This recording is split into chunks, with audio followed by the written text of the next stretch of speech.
Welcome to the Rainmaker Multiplier on Demand, a podcast for leading financial professionals, or rainmakers, and their teams that offer support for securing a successful future. From marketing help to staffing structure, listen and subscribe for actionable insights from advisors and skilled professionals alike. Hello, I'm Matt Seitz, Chief Marketing Officer at C2P. Dave, Alison, and I recently had a powerful conversation with Geoff Woods, founder of AI Leadership and author of The AI-Driven Leader. There was so much to talk about that we've split the conversation into two parts. You're currently on part 2 of that conversation, but you can find the link to the first part in the description of wherever you're watching or listening today. We're continuing our conversation with Geoff Woods to explore how advisors and firms can overcome real-world roadblocks like compliance concerns and still use AI to work smarter. From redesigning growth plans to running more efficient meetings, Geoff shares personal stories and strategies that show just how versatile and impactful AI can be when used the right way. We hope you enjoy. Well, you kind of jumped ahead on me because I was going to ask you for a great system or workflow that you think could move the needle on a business, and I think that kind of accomplished it. So I think, Geoff, I could pivot on that. Like I was at a conference last week where AI was coming up a lot, and to some degree, I think it's a little bit of a crutch. But one thing I was hearing the most for why they're not using it more is compliance pushback. And are you hearing that? And if so, this is specifically in the financial services industry? Yes. Yeah. So one, they're not alone. There are lots of industries where it's compliance or legal that's pushing back. Here's what I will say. They are right to ask the questions. And when I hear that the answer is no from compliance or legal, what that really means is they don't understand. Right. They have valid concerns that are causing them to press pause, but it also means they are not aware that there are currently solutions to those. And so my advice is, how do we partner with compliance or legal to understand what are the things they are trying to protect? And let's isolate those. And then ask the question, now how might we find a solution? A blanket no, I do not personally believe is acceptable. It has to be a, here's what I'm trying to protect, how might we type of approach. Yeah, if you're talking to your compliance teams and you're getting a blanket no, you need to consider joining our firm at that point, because it's been a not just a no, but a hell yes. Let's just do it the right way and be more effective at it. Since the day we started down this path. I was in the room for a really large RIA, and I think it was like the top 150 in the room, and I created the space where we could actually air the things that needed to be said but were unsaid. And basically the compliance thing came up, and I had the chief compliance officer in the room. And I just looked at him and I said, first, I want to acknowledge you and give you a high five because there's something you're trying to protect that you should be. What is it? And he said, I need to make sure that our data is secure. And I said, what does that mean? And he said, I need to make sure that these models aren't training on it. And I said, okay, great. So if we had a model that could guarantee it wasn't being trained on, you would give it the approval. And he said, yes. And I immediately looked at the CTO and said, don't you have an enterprise version of ChatGPT? He goes, yes. And I looked at him and said, that means you physically host ChatGPT on your own server. He controls the walled garden. Nothing gets out. Any other issues? He goes, no, approved. But it was 6 months of delay because the right people just didn't talk or communicate in the right way. Like, we cleared so many roadblocks in the room because they just didn't understand.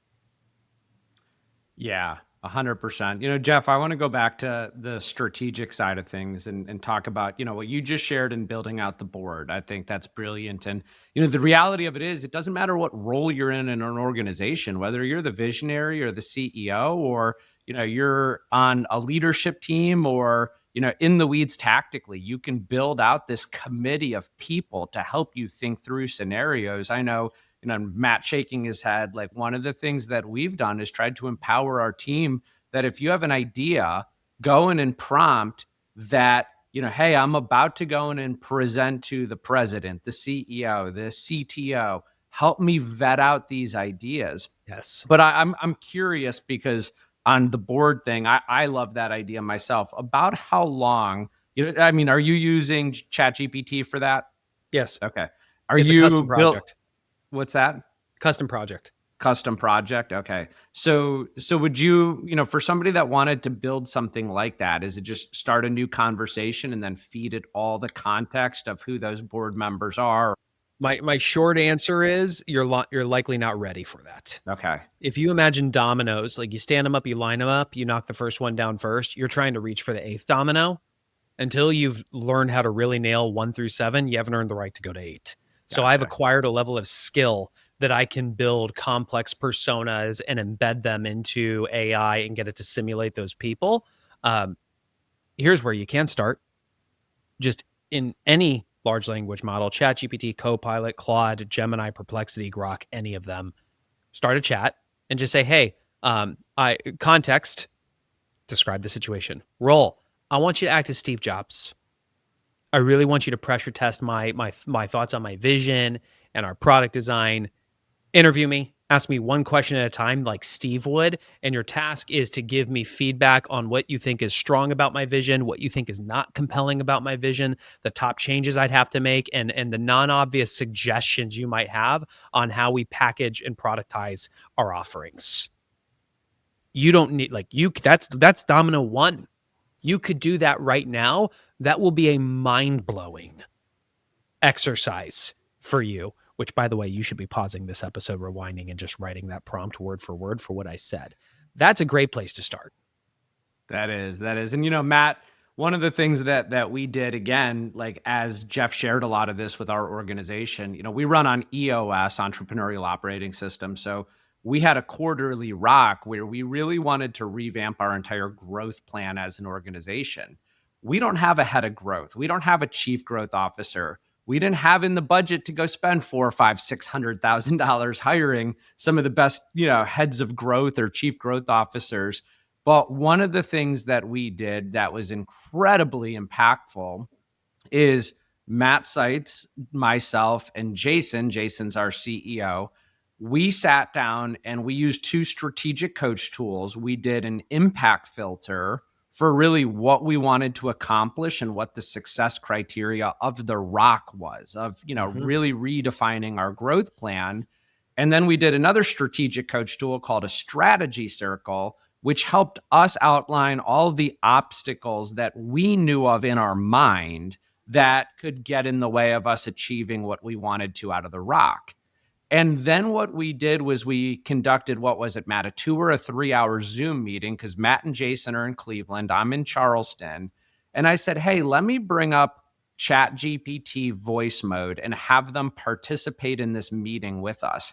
So on my computer, I just had voice mode and I fed it a bunch of context that we wanted it to take the persona of the chief growth officer of C2P and Prosperity Capital. We fed it our impact filter. We fed it our strategy circle that we had completed. It knew exactly who each of us were. And we said, we want you to conduct this meeting as if you were going to conduct the meeting with the CEO, the chief marketing officer, and the president, to really get and extract all the ideas out and help us evaluate, challenge us, think of things we're not, like all the stuff you teach, Geoff. And literally for 2 hours, voice mode ran this meeting. And Matt, what happened at the end of it? Yeah, it gave us the full recommendations. Start with these pillars. Here's where we go. It basically made our meeting outline for the rest of the quarter, and shot all that out. Even asking for additional collateral that we might have to help it answer. But we ended up uploading our vivid vision after the fact and just providing more, where it just kept refining the recommendations from there on out. I have become so clear on once you start using AI this way in your day-to-day efforts, it becomes very clear what a disadvantage we play at if we just rely on our human processing power. And here's why I say that. If you think about all the books you've read in your life, whether it's 100, 500, 1,000, thousands, you realize what % of that can you recall and apply in any second? and you've been pretty successful on your ability to recall and apply the minority of what you've learned, which also is the minority of the information of the world. But now you have access to a tool that is trained on the information of the world that can literally recall 100% of it. And so that's where, I mean, even a few weeks ago, I was having a meeting with two of the leaders on my team, and we were talking about a new product offering. And the three of us were sharing ideas, and literally 3 minutes went by. And I verbally said, "This is stupid." And they looked at me and said, "What do you mean?" I said, "We're here debating what this should look like. We are so inferior to come up with the ideas on our own, based on our own human processing power. We should be using AI as a thought partner." And I sat down at the computer. I wrote crit, context, role, interview, task. But Dave, you talk about making the investment. I'm not kidding when I say I probably invested close to 10 minutes writing the prompt. Yep. I was going so detailed on the context and being so purposeful about it, because this is a huge unlock for the company. If we get this right, it's worth my time to get the prompt right. And AI conducts this interview of us, and what it spat out was so good, so profound. We are actually now deploying that product offering to a few people. That could be 10x, 100x opportunities of what we're looking at now. If that works, I mean, that's, if you said, oh, go 10x your business or go 100x your business, how long would that take? And I say under 90 days. It's even hard to comprehend that type of growth, because that's not stuff we've done on our human processing power. It does become possible with AI. Have you found, you just mentioned spending 10 minutes on a prompt, and I've done the same. I probably spend in some cases 20, 30 minutes just really thinking through. One thing I haven't done, and I'm curious if you have, are you using it to help you as a thought partner on a prompt itself? Like, interview me, here's what I'm looking for, help me build the right prompt to feed back into a new conversation. I did that early in my days before I really knew how to prompt. I'd say, hey, I'm wanting to accomplish X, but I'm not sure how to write the prompt. You're an expert prompt engineer. Like, I want you to interview me, ask me one question at a time, up to 3 questions to gain deeper context, and then your task is to generate the prompt. That was an unlock for me. Now what I use it for, so this is like super granular and advanced. We have built our own AI thought partner. So this is going to be an enterprise AI product to align the strategy and execution of a leadership team.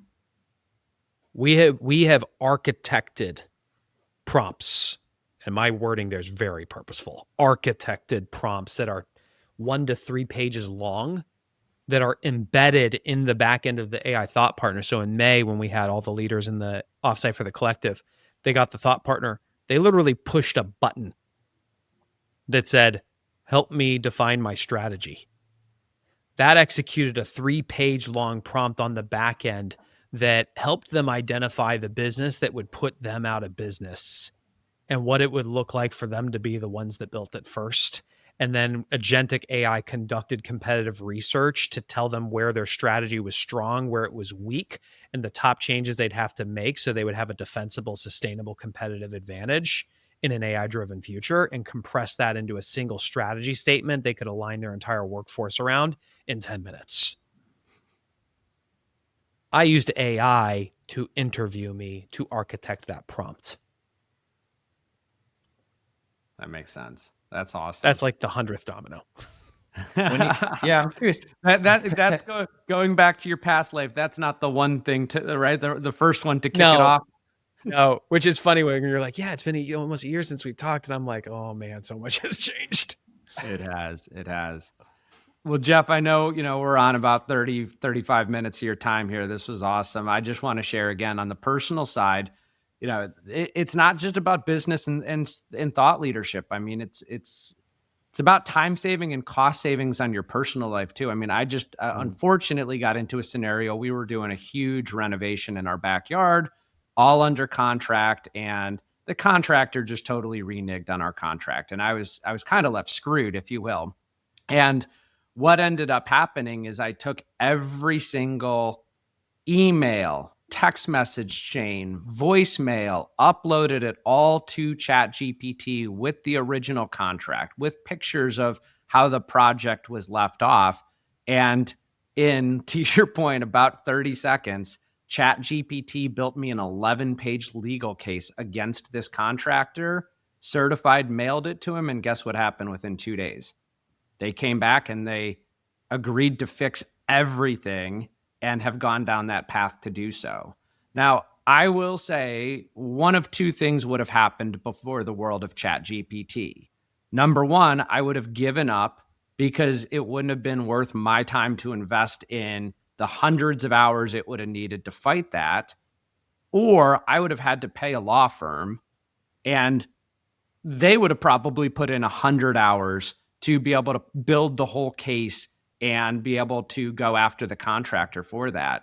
And so again, like, there's so many use cases on both the business side and the personal side. Hopefully nobody has to deal with what I just went through, but I'll tell you, to have, essentially a top legal counsel at my fingertips at zero cost to be able to help me navigate that situation was just so invaluable. And again, I think we're seeing it every day in how we're using things like ChatGPT or other AI technologies, but more so as a strategic thought partner than anything. And here's the thing I'll say. I still pay attorneys, but I don't pay the attorney per hour to gather the initial stuff and compress it all and organize it. Like, I use AI to collapse 80 to 90% of the billable hours. Mm-hmm. And I bring my thinking to the attorney and say, here's the situation. Here's the data I fed it.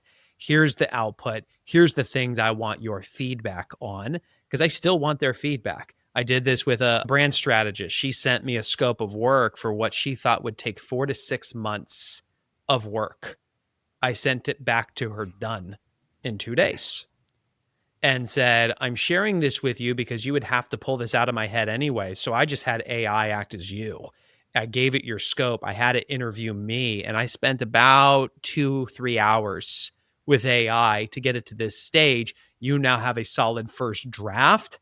I now need you to send me a revised scope, because I'm not going to say that this is perfect, but I just did. I want us to be done in 2 weeks. So tell me what we need to do to now take this to the next level until we can just be done. Well, and that's so powerful. I like what both of you said too. And you started with this, Geoff, is like, it all comes back to mindset. It forces you all to think differently about how you can use these tools to be better and more efficient across the board. Like Dave said, your personal life, the family life, business, in the community of how you can use these differently. Like, Dave, like you said, unfortunately you had to go through that, but fortunate you thought to use it like that. Correct. So, well, and on the positive side, and we'll end with this, a fun story, not about attorneys and fees and everything. Right. We just bought a puppy 7 months ago. We did a family meeting, ChatGPT voice mode, interacted with all of our family members, interviewed everything about us and, kind of why we were buying this dog and what we were into, and ChatGPT named our dog. Like, it came up with a brainstorming exercise and it helped us narrow down Marnie, which we absolutely loved. And it's got a lot of, it's got a lot of baggage behind that name that resonates with our whole family. That was the first time I got my wife to use ChatGPT. Now she's like addicted to it also. But we're like sitting there and like it's talking to us and the kids and everything else, and going through what's most important and why are we getting this dog and what are we going to do with the dog and where we're all like, it was unbelievable what it did. So don't just use it for Fantastic business. All right, Geoff. Well, I know book-wise, AI-driven leader. I know Amazon, right? Probably easiest place to go pick it up. Yeah, physical book, hardcover, Audible, Kindle. It's available in all three. Awesome. And for anybody who wants to learn about the collective, where do they go to do that? AIleadership.com. And I would strongly encourage you to check it out. Bare minimum, get on the newsletter. Every week we send an email out that shows real world use cases of leaders using this. And oftentimes we even include the prompt that they used. That thing is insanely valuable. if you are a C-level leader, it's like CEO, COO, Chief Strategy Officer, CFO, and you know you need to do something, but you also don't want to do it alone, check out the collective, because we put you into a cohort of about 100 other leaders. We play facilitator.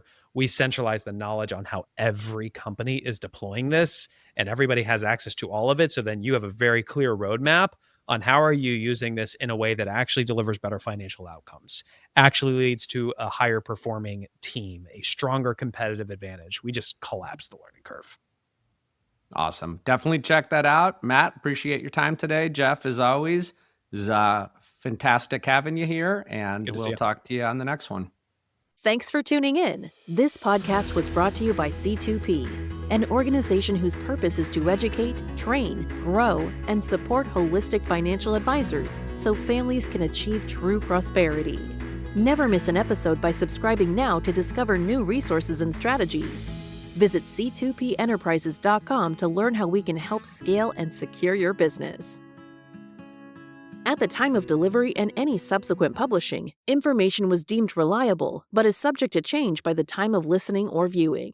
The contents of this piece include options and projections of C2P, are subject to change, and are for informational purposes only. The information provided in this presentation is not intended to be individual investment, tax, or legal advice.